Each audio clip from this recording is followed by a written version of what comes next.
Maranata, familia, bienvenidos a otra presentación más de nuestro seminario de profecía Descubriendo el Apocalipsis. Tu vida nunca será igual. Así que en esta presentación vamos a continuar con la temática anterior que estábamos cubriendo sobre el comienzo del pecado, el comienzo de la maldad, el comienzo de la rebelión, como aparece explicado en la palabra de Dios. Y si recuerdan, en el tema anterior habíamos hecho dos preguntas. La primera pregunta es, ¿cómo se explica la maldad si Dios es amor y todopoderoso? Y vimos entonces que Dios no creó la maldad, ¿verdad? Muchas personas a veces inocentemente dicen, como existe la maldad y como Dios creó todo, entonces la maldad Dios lo creó. Y se preguntan y analizan eso, pero cuando estudiamos en el tema anterior vimos que Dios no creó la maldad, sino que Dios creó a Lucifer, ¿verdad? El ser más poderoso, el ser más hermoso, el ser más inteligente que Dios jamás había creado. Dios lo creó, ¿verdad? Y vimos un estudio bien lindo del lugar, ¿verdad?, que tenía Lucifer. Ahí estaba al frente al trono de Dios, era uno de los querubines protectores, ¿verdad?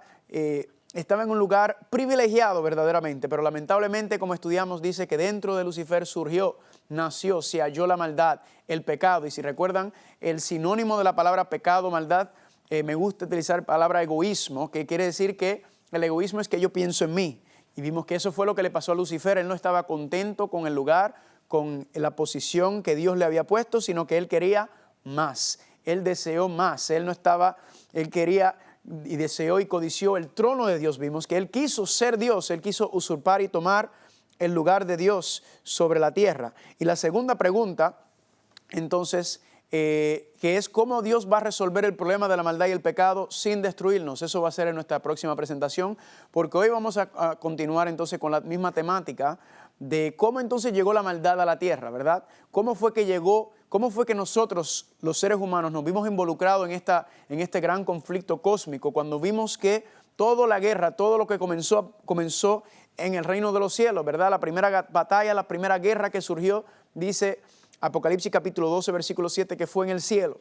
Así que la pregunta entonces que nos tenemos que hacer es, ¿cómo fue que llegó esta situación, esta rebelión y se extendió aquí a la tierra? ¿Qué culpa tenemos nosotros si todo lo que ocurrió tuvo que haber en el cielo? ¿Por qué estamos nosotros envueltos en este conflicto cósmico?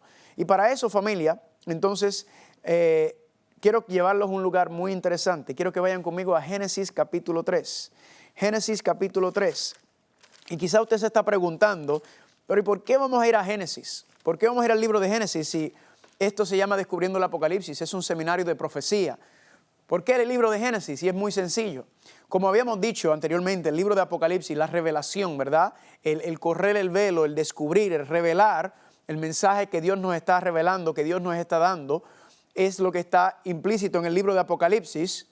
Pues familia, para entender entonces el Apocalipsis y lo que va a pasar al final y los eventos finales, tenemos que entonces ir al comienzo. Por eso la palabra Génesis significa orígenes, los comienzos. Porque para entender cómo llegamos a la situación, por qué estamos en esta y cómo es que va a terminar, tenemos que ir al principio.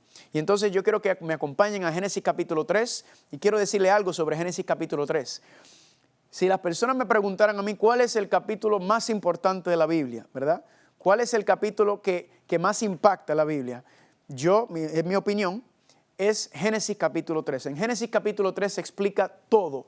Todo está desglosado ahí. Si usted comprende, y no solamente el Génesis capítulo 3, básicamente los primeros 3 capítulos, el libro de Génesis completo, el resto de la Biblia también se abre, ¿verdad? El origen es en Génesis y la conclusión es en Apocalipsis. Como dijimos en la presentación anterior, el Apocalipsis es la culminación, el resumen de todo lo que ocurre y todo lo que comenzó en el libro de Génesis. Y si van conmigo a Génesis capítulo 3, miren qué interesante, dice aquí, pero la serpiente era astuta más que todos los animales del campo que el Señor Dios había hecho, la cual dijo a la mujer, con que Dios os ha dicho, no comáis de todo árbol del huerto. Aquí se nos introduce a la serpiente. Y si recuerdan en Apocalipsis capítulo 12, versículo 7 al 9, versículo 9 decía que la serpiente antigua que se llama Diablo y Satanás. Aquí entonces la serpiente ahora es el instrumento que el enemigo está utilizando, ¿verdad? El enemigo utiliza todas las herramientas que está a su disposición para engañar, para manipular, para hacer pecar a los seres creados. Y entonces el diablo le dice, con que Dios os ha dicho, no comas de todo árbol del huerto. Ahora, eso no fue lo que Dios le dijo. Dios no le dijo eso a Adán. Así que vemos aquí el intento del diablo en tratar de torcer, ¿verdad? El diablo, como dijimos, es un acusador, es un engañador, es un manipulador. Y él entonces toma la palabra de Dios y la tuerce a su manera, la mueve a su antojo para crear el engaño. ¿Por qué? Porque, como habíamos mencionado anteriormente, no va a venir ahí con un engaño ahí directamente, porque sería muy fácil si apareciera con sus pantalones rojos y su cola y el palito de la barbecue y con sus cuernos, sino que él entonces viene y él, ¿qué es lo que quiere?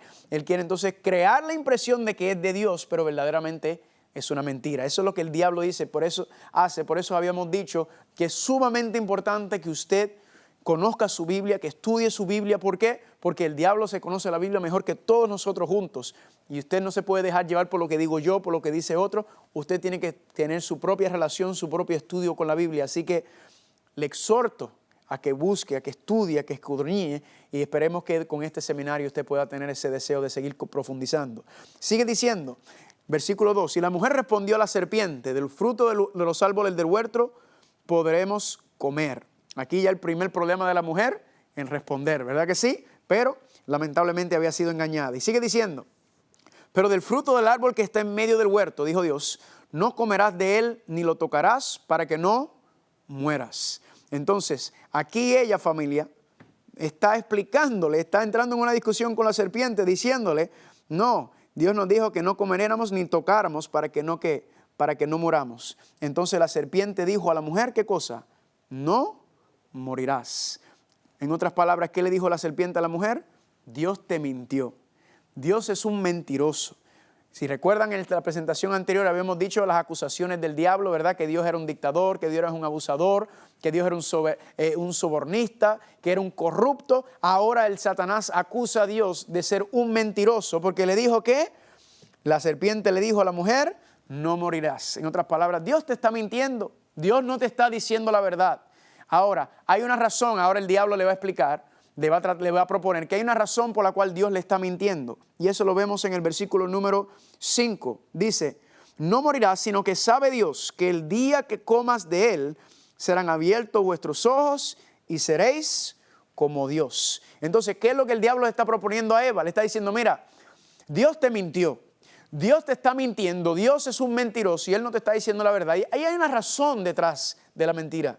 La razón por la cual Dios te mintió es porque Dios no quiere que tú seas como Él. Dios no quiere que tú seas como Dios. En otras palabras, Dios te está escondiendo eso. Dios es egoísta, ¿verdad? Él se está autorreflejando en lo que le está diciendo a ella, pero le está diciendo, Dios es un mentiroso. Dios no quiere que tú seas como Él, sino que Dios quiere retenerlo todo para Él. Él es egoísta, Él es mentiroso y seréis como Dios. Ahora la pregunta es, ¿qué es ser como Dios? Y aquí termina el versículo 5 diciendo, sabiendo el bien y el mal. Aquí, familia, esta palabra sabiendo el bien y el mal fue una palabra que me dio mucho trabajo a mí entender. Yo decía, ¿qué es eso de sabiendo el bien y el mal? Y lo analicé, lo estudiaba, leía comentarios, buscaba, le preguntaba a personas, mira, ¿qué es eso de sabiendo el bien y el mal? Y entonces no me daban una respuesta contundente, no me daban una respuesta donde decía, ok, ahora entiendo, sino me quedaba un poco en el limbo. Pero entonces, ¿cómo resolví el problema? Bien sencillo. Y sé lo que les comenté a ustedes ya que debemos usar cuando estudiamos la Biblia, que es una concordancia. Y busqué entonces la palabra sabiendo y encontré la palabra sabiendo en hebreo es la palabra yada, ¿verdad? La palabra yada. Y cuando encontré la definición de la palabra yada en hebreo, sí significa sabiendo o saber y se aplica. Pero también encontré que tiene una definición más profunda. Tiene una enseñanza, creo que aplica un poquito más. Porque la palabra sabiendo también significa declarar o determinar. O sea, declarando o determinando. Así que cuando leemos Génesis capítulo 3, versículo 5, dice, pues sabe Dios, el día que Él comáis, serán abiertos vuestros ojos y seréis como Dios, sabiendo, yada, o declarando, determinando, ¿qué cosa? El bien y el mal. Le hago una pregunta. ¿Quién es el que declara o determina el bien y el mal? Pues el que declara o determina el bien y el mal es ¿quién? Es Dios. Dios es la base de la moralidad. Dios es el origen de donde sale el bien y el mal, del concepto de la moralidad, del bien y el mal, se nos ha presentado por Dios y especialmente se nos presenta por medio de su santa ley moral, los 10 mandamientos. Dios es el que determina lo bueno y lo malo, pero ¿qué le está diciendo Lucifer? Ahora Satanás. ¿Qué le está diciendo a Adán y Eva? Le está diciendo básicamente, ustedes no necesitan a Dios. Dios primero que es un mentiroso, ustedes no lo necesitan, sino que ustedes pueden saber, declarar o determinar el bien por su propia cuenta. Ustedes no necesitan a Dios, ustedes pueden hacerlo por su propia cuenta y en ese momento, familia, la gente piensa que el relativismo y el posmodernismo comenzó en el siglo pasado, pero le digo que no. Aquí encontramos, familia, que nada ha cambiado desde los tiempos de Génesis. Todo sigue igual. El concepto posmodernismo y el relativismo, ¿verdad? Son nombres que se le da contemporáneamente. Estos conceptos ya existían. El diablo diciendo, ustedes no necesitan de Dios para saber el bien y el mal. Ustedes pueden determinar y declarar el bien y el mal por su propia cuenta. Ahora, ¿qué es lo que sucede? Que nos dice en el versículo 6, dice, y vio la mujer que el árbol era bueno para comer y era agradable a los ojos y árbol codiciable para alcanzar la sabiduría, y tomó de su fruto y comió y dio también a su marido, el cual comió así como ella. Entonces, familia, ¿qué es lo que estamos viendo? Estamos viendo que Adán y Eva decidieron desobedecer a Dios. La Biblia nos enseña que Eva fue engañada, Adán conscientemente sabía lo que estaba haciendo y ellos entonces declararon que ellos por su propia cuenta podían establecer el bien y el mal y no necesitaban a Dios. Es interesante entonces notar qué era lo que estamos viendo. Básicamente lo que Adán y Eva le están diciendo a Dios es, gracias por haberme creado, gracias por haberme dado esta pareja tan linda y tan preciosa que me has dado. Gracias por esta bendición, esta tierra, este mundo que nos has regalado. Pero de ahora en adelante nosotros no necesitamos que tú nos digas qué es lo bueno y lo malo, sino que nosotros podemos determinarlo por nuestra propia cuenta. Nosotros podemos, entonces, lo que están diciendo es sentarnos en el trono de Dios porque nosotros sabemos qué es lo bueno y lo malo.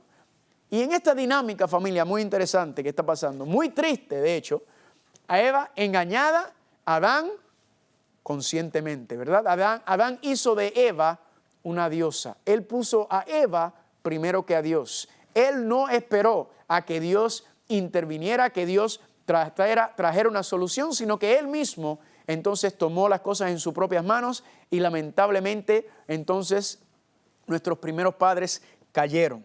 Ahora, ¿qué es lo que hace Dios con un ser humano que determina hacer las cosas por su propia cuenta? Pues ya habíamos hablado en un tema anterior que Dios es amor. Y si recuerdan, dije que la esencia del amor es la libertad, ¿verdad? La esencia del amor es la libertad. Entonces, cuando Adán y Eva deciden pecar, cuando deciden desobedecer a Dios, ¿qué es lo que ocurre? Dios no los aplasta como una cucaracha, ¿verdad? Por su rebelión. Dios no. ¿Qué hace Dios? Dios se apartó de ellos, familia. Dios se apartó de ellos por dos razones muy interesantes. Primero, porque Dios es amor y la esencia del amor es la libertad. Pero segundo, Dios se apartó de ellos para no destruirlos. Porque en ese mismo momento, familia, en ese mismo momento, en este acto en el cual Adán y Eva decidieron desobedecer a Dios y ser partícipes del reino del enemigo, el pecado ellos fueron infectados por el pecado, por el egoísmo y por la maldad. ¿Y qué ocurre? Que Dios no puede estar en presencia de nada inmundo. Dios no puede estar en presencia de nada sucio, nada contaminado, porque la presencia de Dios destruiría inmediatamente aquello que se presenta. Así que, ¿qué hace? Se apartó de ellos. ¿Por qué? Pues respetando su libertad, pero por amor, por no querer destruirlos. Porque si se hubiera ellos quedado en la presencia pura y santa de Dios, entonces hubieran sido consumados en ese mismo momento porque ya tenían la mancha del pecado, la mancha de la maldad y del egoísmo, ya entonces entró a ser parte de la experiencia humana. Ahora, me gusta comparar este árbol, regresando, ¿verdad? Del tema anterior que estábamos hablando sobre el concepto del juicio, ¿verdad? Y de la evidencia y del debate, ¿verdad? La palabra guerra o batalla es la palabra polemos, la polética, el debate que se surgió.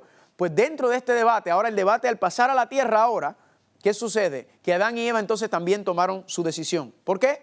Ese árbol, a mí me gusta compararlo con un centro de votos. ¿Qué es un centro de votos? Pues cuando usted, el día de las elecciones, usted va y ¿qué usted hace?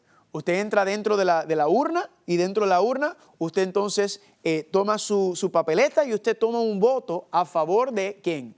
De un plan de gobierno o de otro plan de gobierno. A veces hay más de 2 planes de gobierno, a veces hay varios planes de gobierno. Y usted toma una decisión a favor del plan de gobierno que a usted más le interesa, más le gusta, más relevante va a ser para su vida. Ese árbol que estaba ahí representa un centro de votos. En otras palabras, si Adán y Eva hubieran obedecido a Dios, si Adán y Eva se hubieran quedado fiel a Dios y no hubieran comido del árbol de la ciencia del bien y del mal, ¿a favor de qué gobierno o de qué reino estaban votando ellos? Pues al favor del reino de Dios, ¿verdad?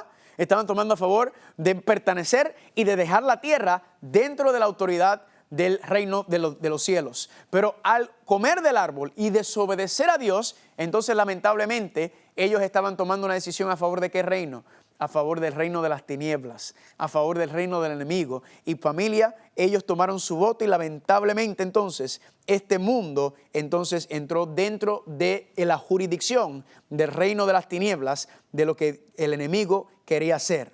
Así que regresando a Génesis capítulo 3 versículo 5, quiero que veamos esto.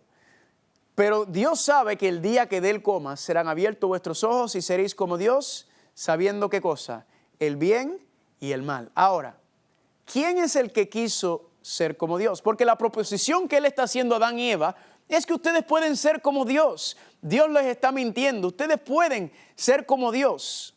Pero ven acá, familia. ¿Quién es el que quiso ser como Dios en primera dimensión, en la primera instancia? Ya lo leímos en Isaías capítulo 14, versículo 12 al 14, ¿verdad? Que decía que Satanás dijo, yo seré, yo levantaré mi trono, yo subiré, yo seré como Dios. Entonces, él quiso ser como Dios. Pregunta, ¿lo logró? No, no logró ser como Dios. Entonces, ¿qué es lo que él hace? Él trata de llevar a todos los demás a querer ser como Dios. Y así es como él quiere engañarnos, tanto a los ángeles, la 1/3 parte de los ángeles que se cayeron, como también aquí nosotros, los seres humanos, queremos. ¿Están conmigo? Y entonces, en ese momento, familia, cuando Adán y Eva deciden desobedecer a Dios, cuando deciden votar a favor del plan de gobierno del enemigo, por encima del plan de gobierno de Dios, en ese momento, familia, entonces, ¿Dios qué hace? Dios se apartó de ellos. Dice 1 Samuel capítulo 2 versículo 30, un principio muy interesante. Yo honraré a los que me honran, pero los que me desprecian serán ¿qué? Tenidos en poco. Dios, familia, honra a aquellos que lo obedecen, que lo aman, ¿verdad? Él bendice. ¿Por qué? Porque es un Dios de bendiciones, es un Dios de gozo, es un Dios de alegría. Pero las personas que deciden desobedecer a Dios, las personas que deciden seguir su propio camino, las personas que deciden darle la espalda a Dios, entonces ¿qué hace Dios? Los deja.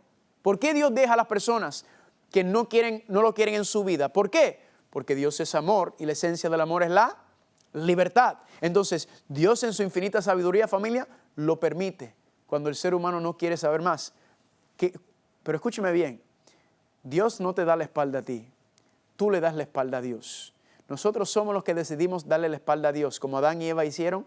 No te necesitamos, nosotros podemos ser nuestro propio Dios. Y Dios entonces, ¿qué hace? Se aparta. Pero escúcheme bien, es muy interesante ver que Dios se aparta, y cuando Dios se aparta del ser humano porque toma su decisión, se apartan 3 cosas.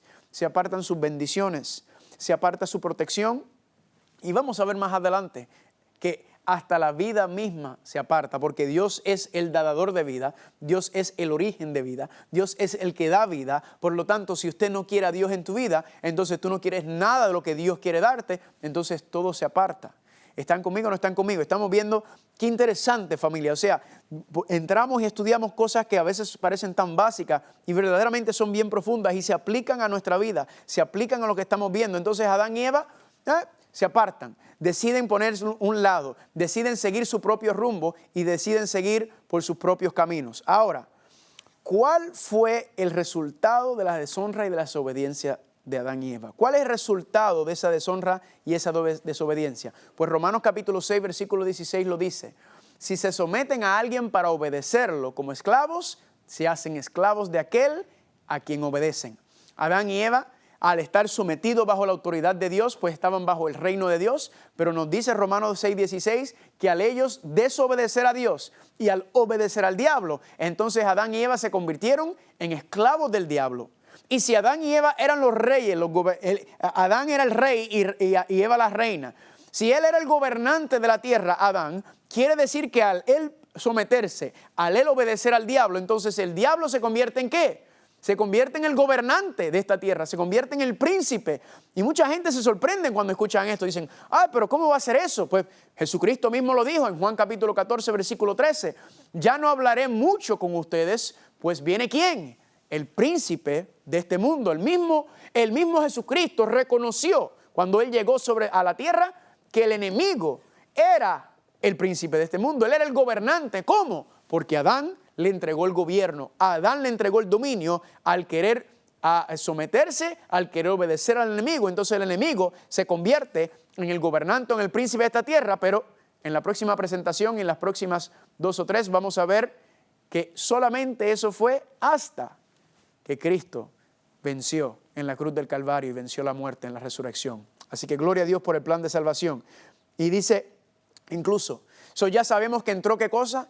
Ya vemos que entonces se perdió la gobernación, ¿verdad? Se perdió el reino a las tinieblas. Pero también ocurrió otra cosa, familia. Dice Romanos capítulo 5, versículo 12, el pecado entró en el mundo por un hombre y por el pecado la muerte. Ahora, ¿quién es ese hombre por el cual el pecado entró en el mundo? Pues Adán, ¿verdad? Así que cuando el pecado entró en el mundo por Adán, ¿qué es el pecado? Ya lo sabemos, el pecado, la maldad. ¿Cuál es el sinónimo? El egoísmo.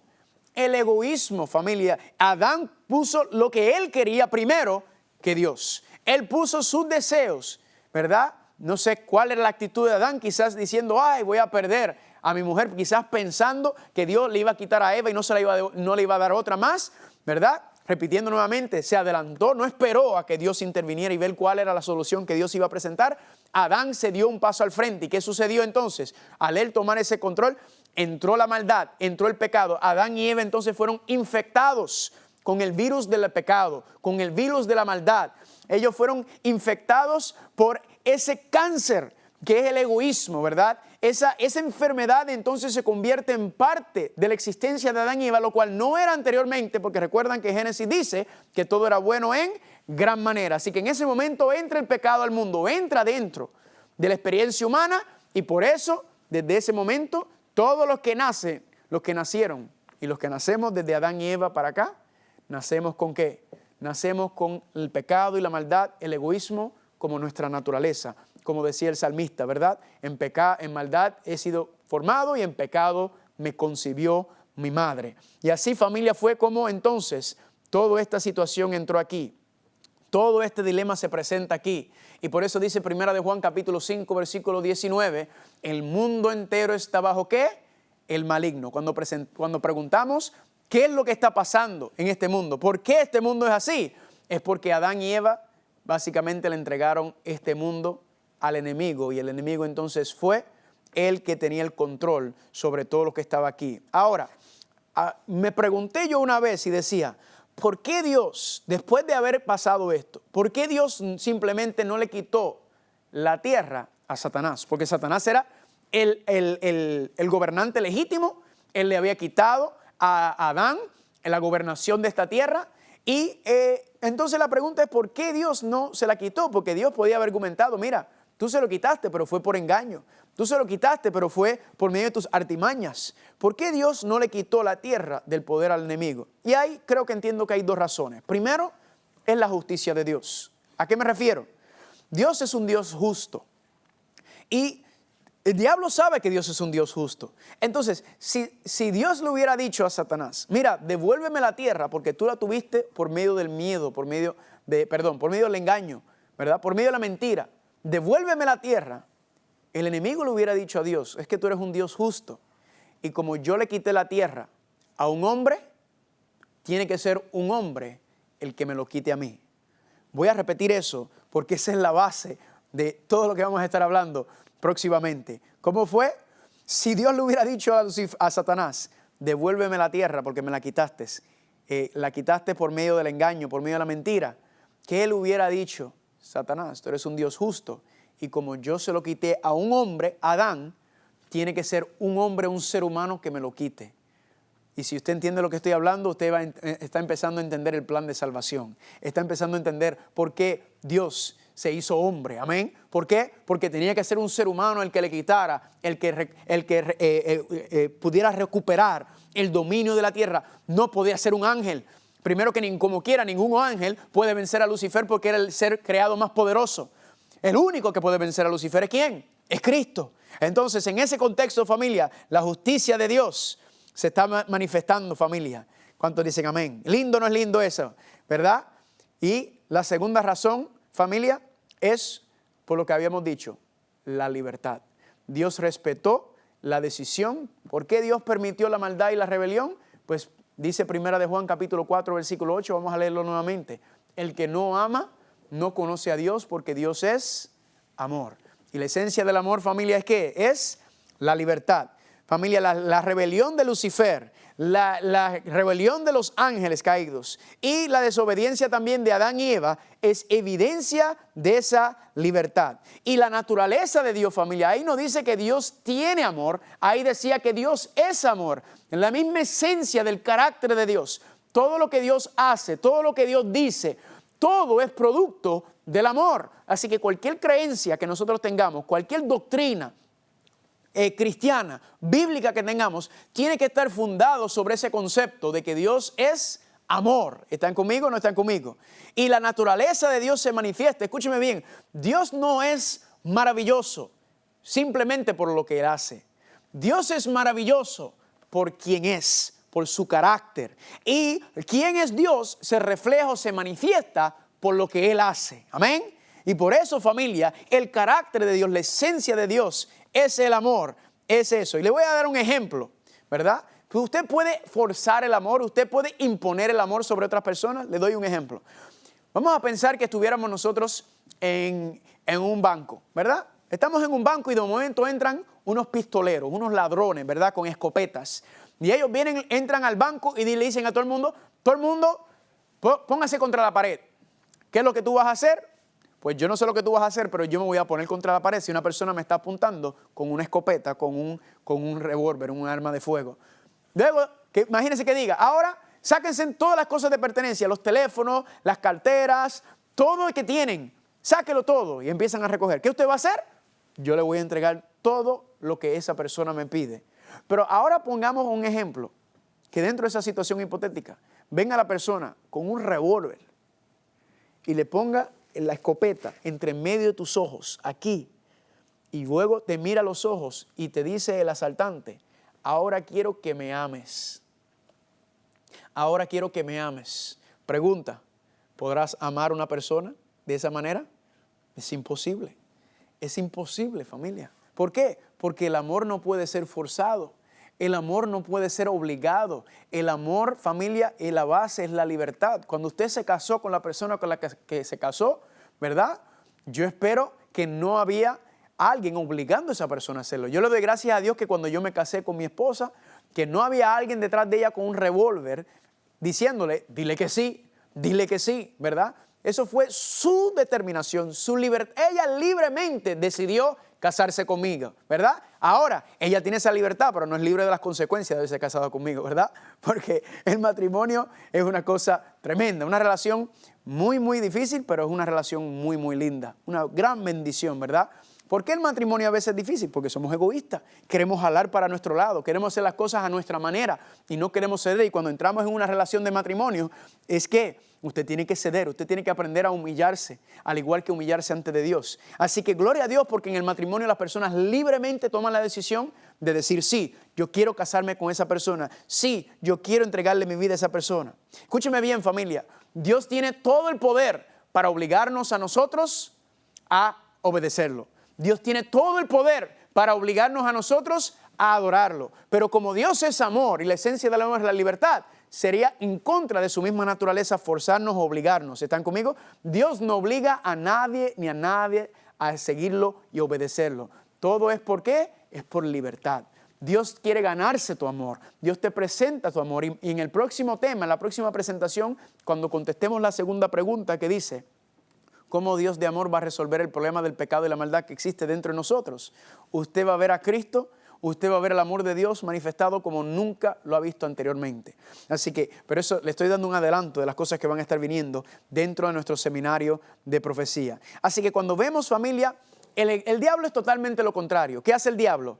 El diablo engaña, el diablo está mintiendo, el diablo está calumniando, el diablo anda con chismes para tratar de levantar esto. Para que la gente lo obedezca a él, para que lo sigan a él. Pero Dios no es así. Y quiero compartir con ustedes uno de los engaños más grandes que tiene el diablo. Uno de los engaños más grandes que tiene el diablo, que está presentándose hoy en día, es sigue tu corazón. ¿Cómo? Sigue tu corazón. Sigue tu corazón. Si usted lo ve en las películas de televisión, usted lo ve en los programas de televisión, en la música, y todo es sigue tu corazón, sigue tu corazón, sigue tu corazón. Incluso, familia, yo una vez entré en una iglesia y escuché un ministro decir a su feligresía, a su congregación, sigue tu corazón, sigue lo que tu corazón te dice. ¿Y por qué eso es un engaño, una mentira? Familia, porque Jeremías capítulo 17, versículos 9 y 10 dice claramente, el corazón es engañoso y perverso, más que todas las cosas. ¿Quién puede decir que lo conoce? Lo conozco yo, el Señor. La Biblia nos enseña, familia, que el corazón humano, según el profeta Jeremías, Dios le dice, el corazón es engañoso y perverso. ¿Por qué el corazón humano es engañoso y perverso? Porque estamos hablando de la naturaleza humana, ¿verdad? La mente humana es que es egoísta y busca lo suyo y no quiere, solamente quiere pensar en él. Claro, algunos se manifiesta este grado de egoísmo más que en otros, pero todos tenemos cierto grado de egoísmo y especialmente usted lo nota, usted lo ve por medio de los bebés, ¿verdad que sí? Que inconscientemente en su naturaleza, a veces no, ¿verdad? Son muy egoístas y quieren las cosas para ellos. Familia, es nuestra naturaleza, familia. Y por eso dice el profeta Jeremías, usted no puede confiar en tu corazón. No puedes, así que esa gran mentira del diablo, confía en tu corazón, sigue tu corazón. Sigue lo que está diciendo, familia. Lamentablemente es una mentira del diablo.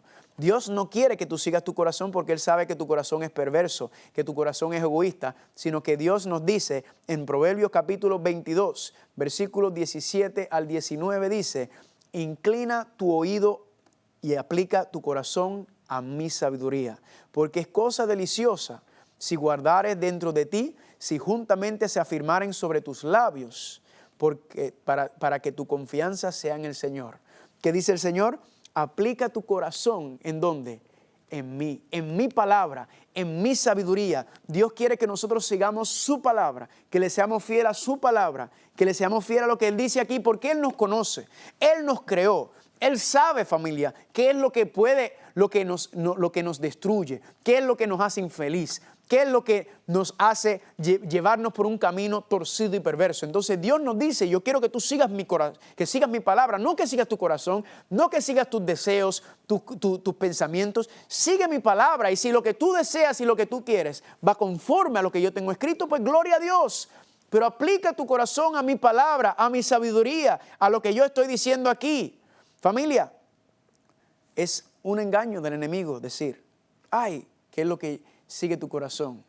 Familia, cuando yo tengo un deseo y tengo un anhelo, ¿verdad? Yo tengo que pensar, ¿será que este deseo, este anhelo, este pensamiento va conforme a la palabra de Dios? ¿Será que esto viene del Espíritu o será que esto viene de la carne? Y entonces yo tengo que hacer ¿qué? Yo tengo que buscar en la palabra de Dios y someterme a ella. ¿Por qué? Porque Dios sabe que es lo mejor para mí, porque Dios es amor. Y Dios no me va a pedir nada que esté contra, no me va a pedir nada que vaya a hacerme daño. Dios no me va a pedir nada que me va a hacer mal, sino cuando Dios me pide algo o cuando Dios me pide que deje de hacer algo, Dios nos está diciendo porque me ama y Él quiere bendecirnos, Él quiere ayudarnos, Él quiere. Así que gloria a Dios por su palabra. Recuerda lo que habíamos dicho, familia.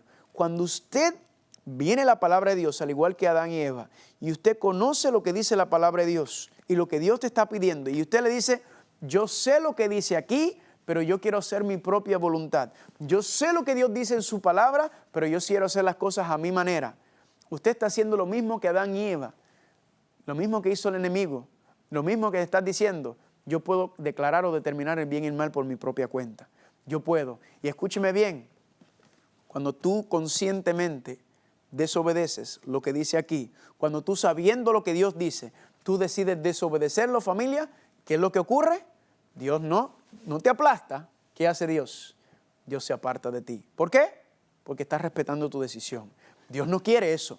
Dios anhela que tú te quedes dentro de su voluntad, que tú te quedes dentro de su plan para ti. Pero si tú decides salirte y apartarte de la voluntad de Dios, con el dolor en el corazón, Dios se aparta de ti. Y recuerda que cuando Dios se apartan sus bendiciones, su protección y se aparta la vida misma. Vamos a ver más adelante. Ahora, ya entendiendo y comprendiendo cómo fue que todo llegó, cómo es que este mundo ha llegado al nivel en donde está. ¿Por qué? Porque lamentablemente el enemigo tomó dominio de este mundo y por eso estamos viendo los resultados de eso. Todavía hoy, ¿verdad? Se ve los resultados de aquello que pasó en el jardín del Edén, se ve los resultados de aquello que comenzó. Ahora, ese engaño en el comienzo es uno de los muchos métodos que el diablo utiliza, pero el diablo también tiene otros métodos de engaño, tiene otros métodos para manipular y distorsionar la verdad. Y es interesante notar que como estamos en un seminario de Apocalipsis, el libro de Apocalipsis nos está explicando, nos está diciendo cómo va a ser el engaño final, ¿verdad? Como habíamos dicho, el diablo se aparece como un ser rojo, ¿verdad? Con los cuernos, digo, así es como lo presentan, ¿verdad? La cultura popular lo presentan con cuernos, lo presentan con una cola, pero la palabra de Dios, familia, nos explica que ese no es verdaderamente el engaño más grande, ese no es el engaño final. El diablo tiene en los tiempos finales, y el libro de Apocalipsis lo detalla, el diablo tiene un engaño que está presentando. Quiero que me acompañen, por favor. Abran su Biblia y vayan conmigo al último libro de la Biblia, al libro de Apocalipsis. Vamos a entrar un poquito más entonces en la temática de Apocalipsis. Le he empezado a dar algunos puntos y algunos vislumbres. Ahora yo quiero que entremos más profundamente. Apocalipsis capítulo 13, y aquí nos va a hablar sobre el engaño final del enemigo. El engaño final que él va a establecer sobre la tierra, como había dicho, para engañar a todo el mundo. Dice Apocalipsis capítulo 13, vamos a comenzar en el versículo número 1. Dice ahí: me paré sobre la arena del mar y vi subir del mar una bestia que tenía 7 cabezas y 10 cuernos, y en sus cuernos 10 diademas, y sobre su cabeza un nombre blasfemo.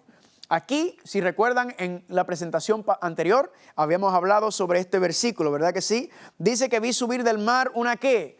Una bestia. Si usted no vio la presentación anterior, entonces usted quizás estará diciendo, ay, pero ¿qué es eso? ¿Que un Godzilla va a salir del agua, que va a venir a atacar? No, lo que estamos diciendo es que el libro de Apocalipsis es un libro que tiene alto contenido simbólico, ¿verdad que sí? Lenguaje figurado. La literatura apocalíptica de Daniel y Apocalipsis se unen y comparten esta misma característica. Y entonces habíamos visto que ¿qué eres? Una bestia, ¿verdad? Pues familia, en Daniel capítulo 7, versículos 23 y 25 nos dice: la cuarta bestia será un cuarto reino en la tierra y pensará en cambiar los tiempos y la ley. Ya habíamos aprendido, familia, entonces, que la bestia representa ¿qué cosa? Un reino, una nación. ¿Y qué iba a tratar de hacer ese reino, esa nación? Pues interesantemente, familia, ¿iba a qué? Iba a tratar de cambiar la santa ley de Dios. La misma ley que el diablo se rebeló en contra de ella, nos está diciendo Apocalipsis que en los tiempos finales el enemigo va a levantar una bestia, una nación,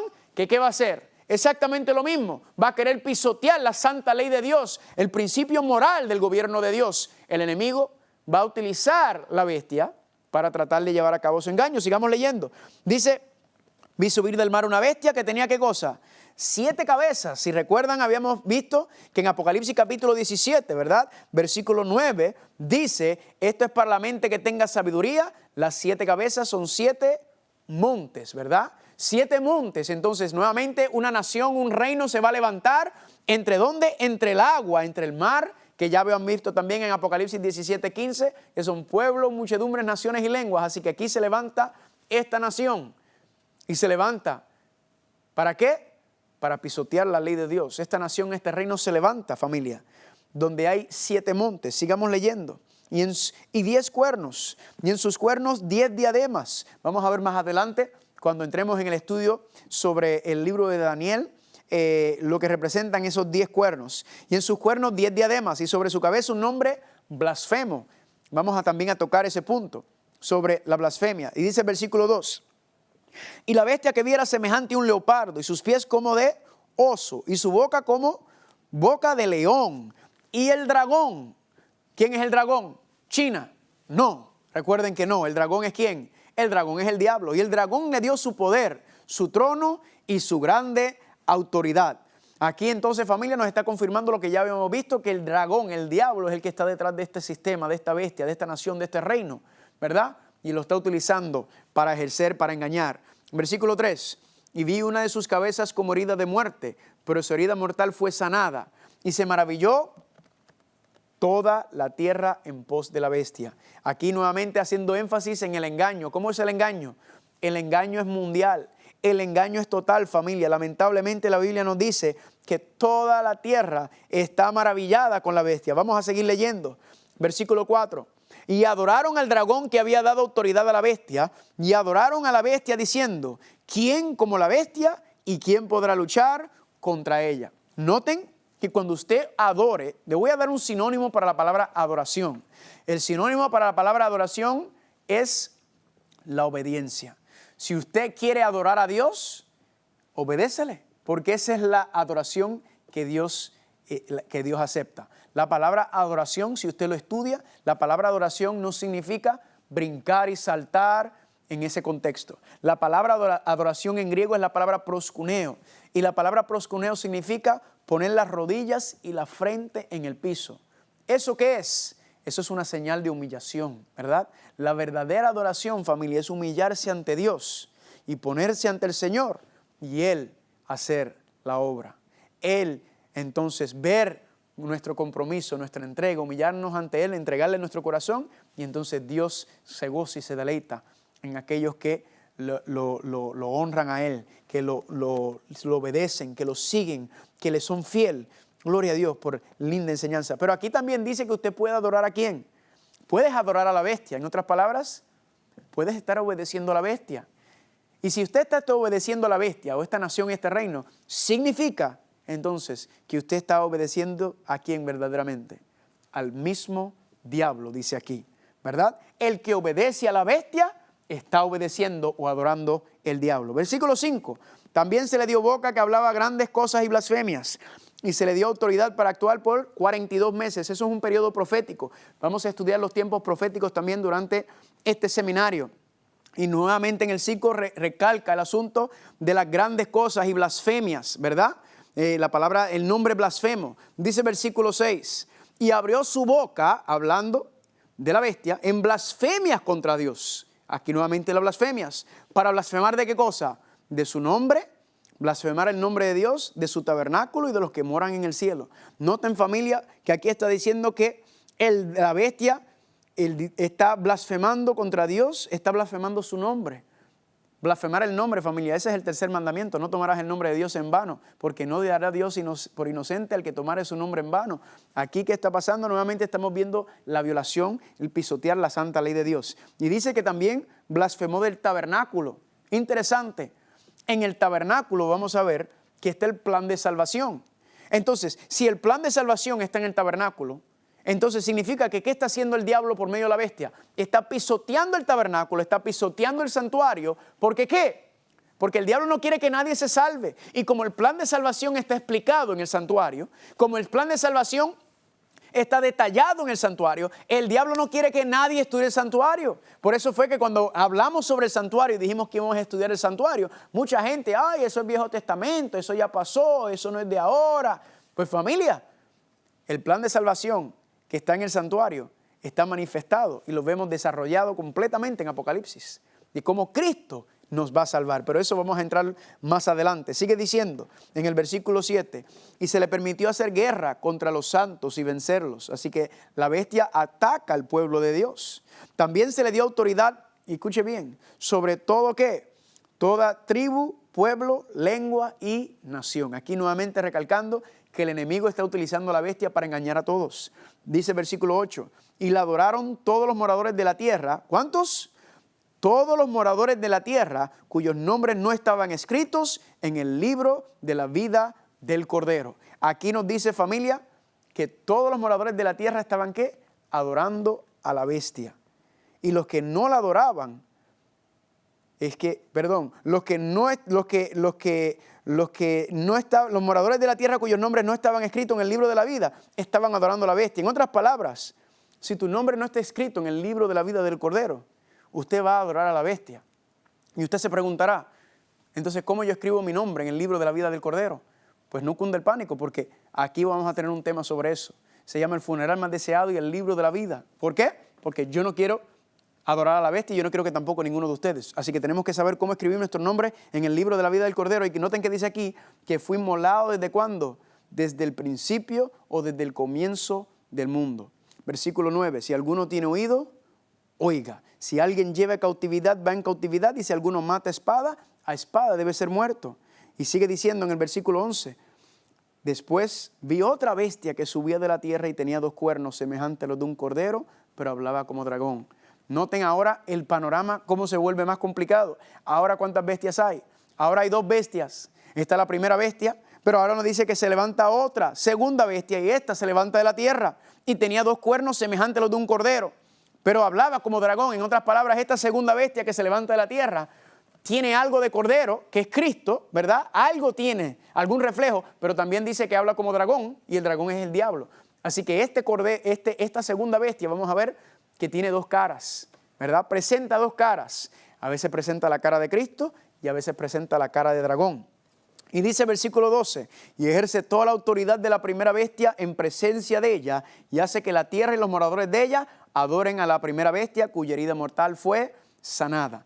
Nos dice que la primera bestia recibió una herida mortal. Ahora nos está diciendo que esta segunda bestia está trabajando con la primera bestia, y al trabajar juntos, ¿qué hace? Le sana la herida, ¿verdad? Versículo 13, también hace grandes señales de tal manera que aún hace descender fuego del cielo a la tierra delante de los hombres, y engaña a los moradores de la tierra con las señales que se le ha permitido hacer en presencia de la bestia, mandando a los moradores de la tierra que le hagan imagen a la bestia que tiene la herida de espada y vivió. Usted debe estar leyendo esto y usted está diciendo, ¿y qué revolú es este? ¿Qué sancocho me he metido yo con este muchacho aquí viendo el libro de Apocalipsis? Pues, gloria a Dios. Yo le expliqué a ustedes que durante este seminario, después de este seminario, mi deseo y mi anhelo es que después de leer y estudiar esto, usted va a entender exactamente, completamente qué es lo que Dios está hablando y qué es lo que Dios está haciendo.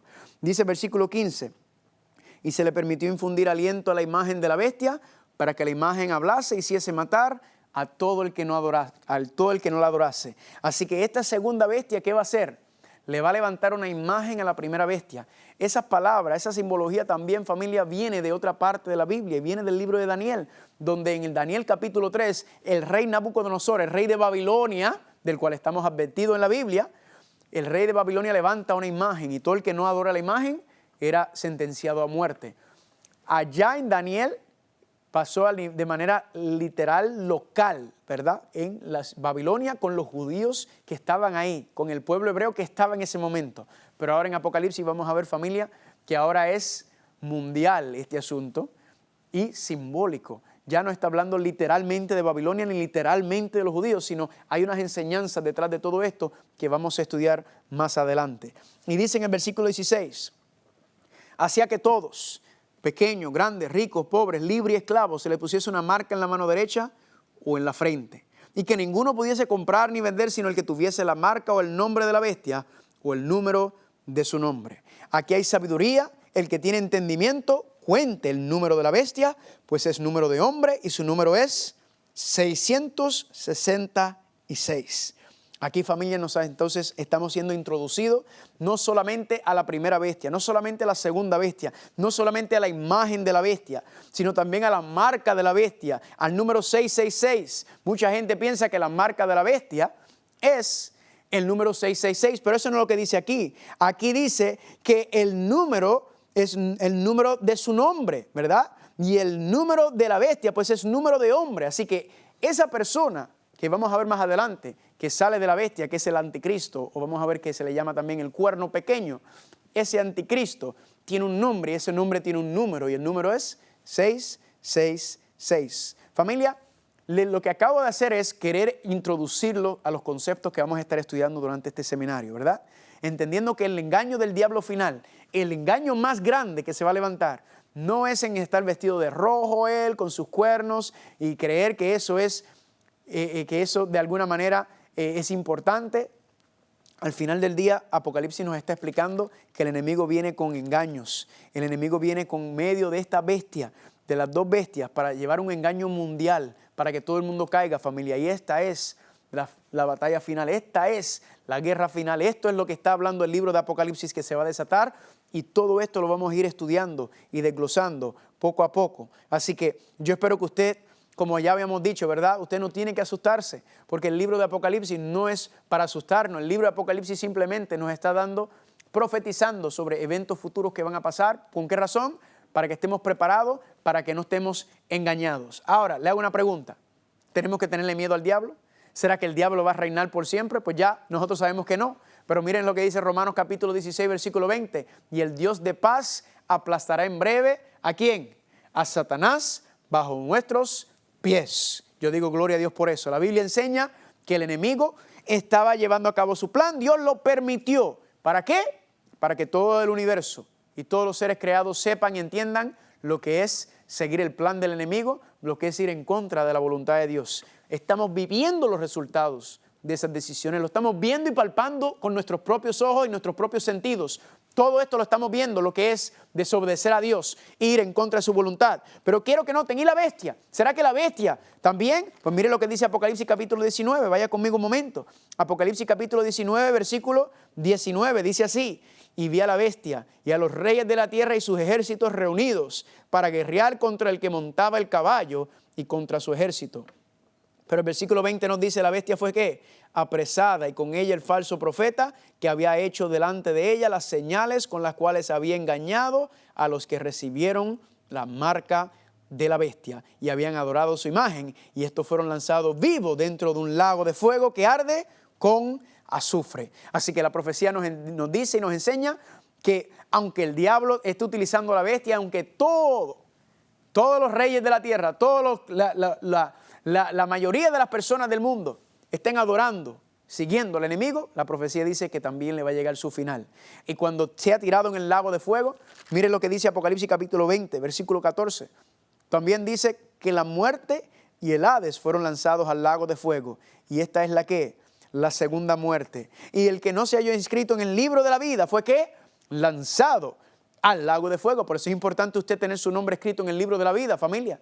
Recuerda, vamos a tocar ese tema más adelante. Noten aquí que en el lago de fuego también va a ser echado la muerte, ¿verdad? El Hades, que es el sepulcro, va a ser echado la bestia, el falso profeta. Todo, familia, los que se levanten en contra de Dios tendrán su parte en el lago de fuego. Vamos a tener un tema también completo sobre ese concepto del lago de fuego. Y la profecía nos promete que una vez que sean echados al lago de fuego, una vez que sea destruido la bestia, el dragón, el falso profeta, todos, dice Nahum capítulo 1, versículo 9, la aflicción no se levantará dos veces. La aflicción, los problemas, el enemigo, el adversario, la maldad nunca más se le ha levantado, familia. Esa es la promesa que la Biblia nos dice, que nunca más después que Dios resuelva esto, después que Dios deje que Satanás lleve a cabo su plan y que todo el universo sea testigo, va a llegar el fin del juicio, va a llegar la sentencia y será destruido, y dice que nunca más todas las situaciones que estamos viendo en esta tierra volverá a ocurrir, sino que ¿qué va a pasar? Apocalipsis capítulo 21, versículos 1 y 4, como ya hemos leído, góceselo conmigo, vi un cielo nuevo y una tierra nueva, porque el primer cielo y la primera tierra ¿qué? Pasaron, amén. ¿Esto ha pasado todavía? No, esto es en el futuro. Dios dice que va a traer un cielo, que va a ser un cielo nuevo y una tierra nueva. ¿Y cómo dice? Y enjugará Dios toda lágrima de los ojos de ellos, y ya no habrá más muerte, ni habrá llanto, ni clamor, ni dolor, ni sufrimiento, ni cáncer, ni enfermedades, ni guerras, ni violaciones, ni suicidios. Nada de eso existirá, porque las primeras cosas que han pasado. Y nunca más, familia, se levantará este mundo como lo estamos viendo. Esa es la promesa de Dios cuando termine y acabe con todo lo que estamos viendo. Y yo digo gloria a Dios por eso, porque esa es la promesa, la bendita esperanza que tenemos, familia, de Dios terminar con todo esto. Amén. Y quiero leer con ustedes algo muy interesante en Apocalipsis capítulo 3, versículo 21, que yo espero que lo asombre como me asombró a mí. Dice Apocalipsis capítulo 3, versículo 21, al que venciere le daré que se sienta conmigo en mi trono, así como yo he vencido y me he sentado con mi Padre en su trono. ¿Quién era el que quería sentarse en el trono de Dios? Era el diablo. Él lo trató de hacer por manipulación, por engaño. Él trató de los ángeles. Él también trató que el ser humano quisiera sentarse en el trono de Dios por medio de la mentira, por medio del egoísmo y de la maldad. Pero noten que cuando todo esté resuelto, cuando todo esté acabado, familia, el que venciere se sentará en el trono con Cristo y con el Padre. ¿Cuántos dicen amén? Qué linda bendición, familia. Nosotros seremos entonces adoptados a la familia real y nos sentaremos en el trono de Dios. Qué linda esperanza, familia. Qué bella esperanza, familia, de haber caído tan bajos a ser exaltado. Por eso dice la palabra de Dios, el que se humille será exaltado, pero el que se exalte como el diablo será ¿qué? Será humillado. Yo no sé usted, familia, pero yo quiero sentarme en ese trono. Yo quiero estar en ese día, en ese glorioso día, familia, y ser partícipe de eso. Ahora, la pregunta que nos tenemos que hacer es, mientras tanto, ¿qué debo hacer? ¿Cuál es la esperanza? Porque en este mundo hay sufrimiento, en este mundo hay dolor. Nos dice Juan capítulo 16, versículo 33. Estas cosas les he hablado para que en mí tengan paz. En el mundo tendrán aflicción, pero confíen, yo he vencido al mundo. Dios no te dice que no va a haber sufrimiento, no va a haber problema, porque vivimos en un mundo donde todavía la mayoría de las personas en esta tierra le han entregado su corazón al diablo. Ya vamos a ver en la próxima presentación que el diablo ya no es el gobernante ni el rey de la tierra, pero lamentablemente la Biblia nos dice que todavía hay personas que le han dado y le han dado esa posición, le han dado ese lugar en su vida, y por eso, familia, hay sufrimiento. Todavía batallamos con la carne aquí en este mundo. Pero ¿cuál es la promesa?